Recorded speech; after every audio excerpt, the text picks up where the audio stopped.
Hello student. Simply supported beam पर numerical मैंने बता दिया था आप लोगों को। अब आज कैंटिलीवर बीम पर न्यूमेरिकल मैं बता रहा हूँ। देखिएगा, ध्यान से देखिएगा। कैंटिलीवर बीम वह बीम है जिसका एक सिरा कैसा हो, फिक्स्ड, बद्ध सिरा हो। एक सिरा बद्ध, दूसरा सिरा मुक्त सिरा हो, फ्री एंड हो, उसे कैंटिलीवर बीम कहते हैं। तो cantilever beam statically determinate beam है, स्थैतिक निर्धार्य धरण है। ठीक है, तो स्थैतिक निर्धार्य धरण है। इस पे हमने फिक्स्ड एंड पर इस पे रिएक्शन फोर्स RAV,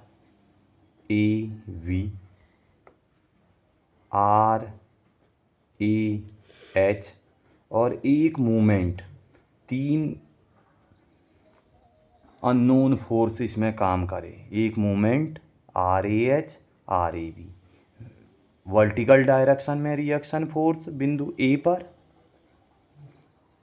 और हॉरिजेंटल डायरेक्शन में एक फोर्स और एक मूवमेंट। ठीक है, यूडीएल को मैंने बताया था। यूडीएल आप कैसे सॉल्व करोगे? यूडीएल को हम अगर पॉइंट लोड में लेते हैं तो यूडीएल को पॉइंट लोड में लेते वक्त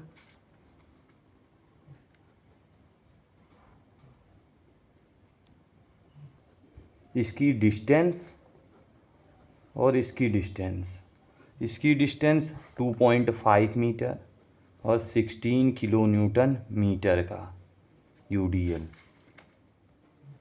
एक्ट कर रहा है, समवितरित भार। तो इसको पॉइंट लोड में जब हम लेंगे तो हम क्या कर देंगे, लंबाई 2.5 इंटू 16। तो 2.5 इंटू 16 कितना हो गया आपका? 2.5 इंटू 16 40 किलो न्यूटन का यूडीएल लोड आ गया। तो 40 किलो न्यूटन का यूडीएल हम यहाँ पे एक्ट करा दिए। कहाँ पे? 2.5 के मिड पे 40 किलो न्यूटन का। 2.5 का मिड मतलब आपका 2.5 1.5, 2.5 divided by 2 1.25 metre, 1.25 metre mid में एक्ट कर गया पॉइंट लोड। ठीक है, इतना क्लियर हो गया होगा सबको। तो बीम किसके सिद्धांत पे कार्य करती है? बीम साम्यावस्था के सिद्धांत पे कार्य करती है। समेशन FX 0, एक्स डायरेक्शन में फोर्स 0। तो एक्स डायरेक्शन में केवल एक फोर्स एक्ट कर रहा है, RAH इक्वस टू 0। क्या आ गया?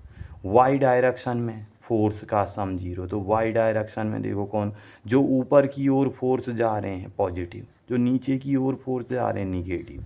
तो RAV ऊपर की ओर है तो प्लस, -40 यूडीएल को हमने पॉइंट लोड में कन्वर्ट किया तो मिड पे वो एक्ट किया 40 किलो न्यूटन, -40 -28 -32 इक्वस टू 0।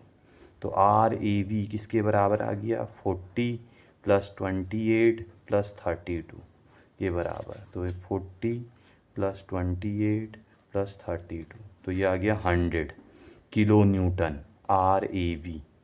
तो बिंदु ए पर वर्टिकल रिएक्शन फोर्स हमें प्राप्त हो गया। अब हम बिंदु ए के परितः मूवमेंट निकालेंगे। Taking movement about point A के परितः। तो देखो, क्लॉकवाइज मूवमेंट हमने निगेटिव लेना है, एंटी क्लॉकवाइज मूवमेंट पॉजिटिव लेना है।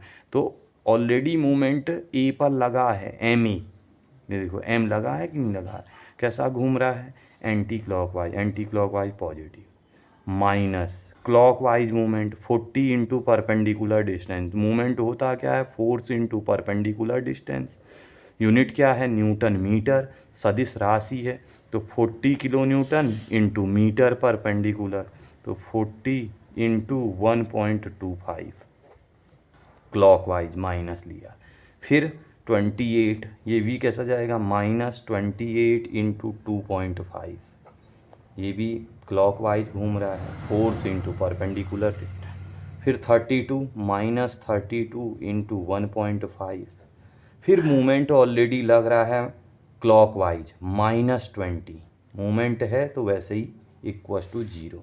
तो M की वैल्यू कितनी आ जाएगी? 20 + 32 into 1.5 + 28 into 2.5 plus 40 into 1.25 equals to ये आ गया। तो m की वैल्यू इतना किलो न्यूटन मीटर। सॉल्व कर दीजिएगा कैलकुलेटर से।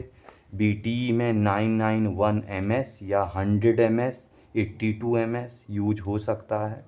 तो आप कैलकुलेटर ख़रीद के सॉल्व करिए मैकेनिक्स के क्वेश्चनों को, आपको भी आएगा कैलकुलेटर चलाना।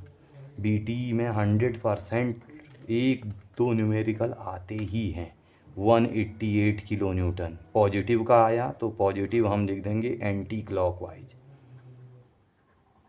Clockwise movement. इस तरीके से हमें सॉल्व करना है cantilever beam. Thank you class.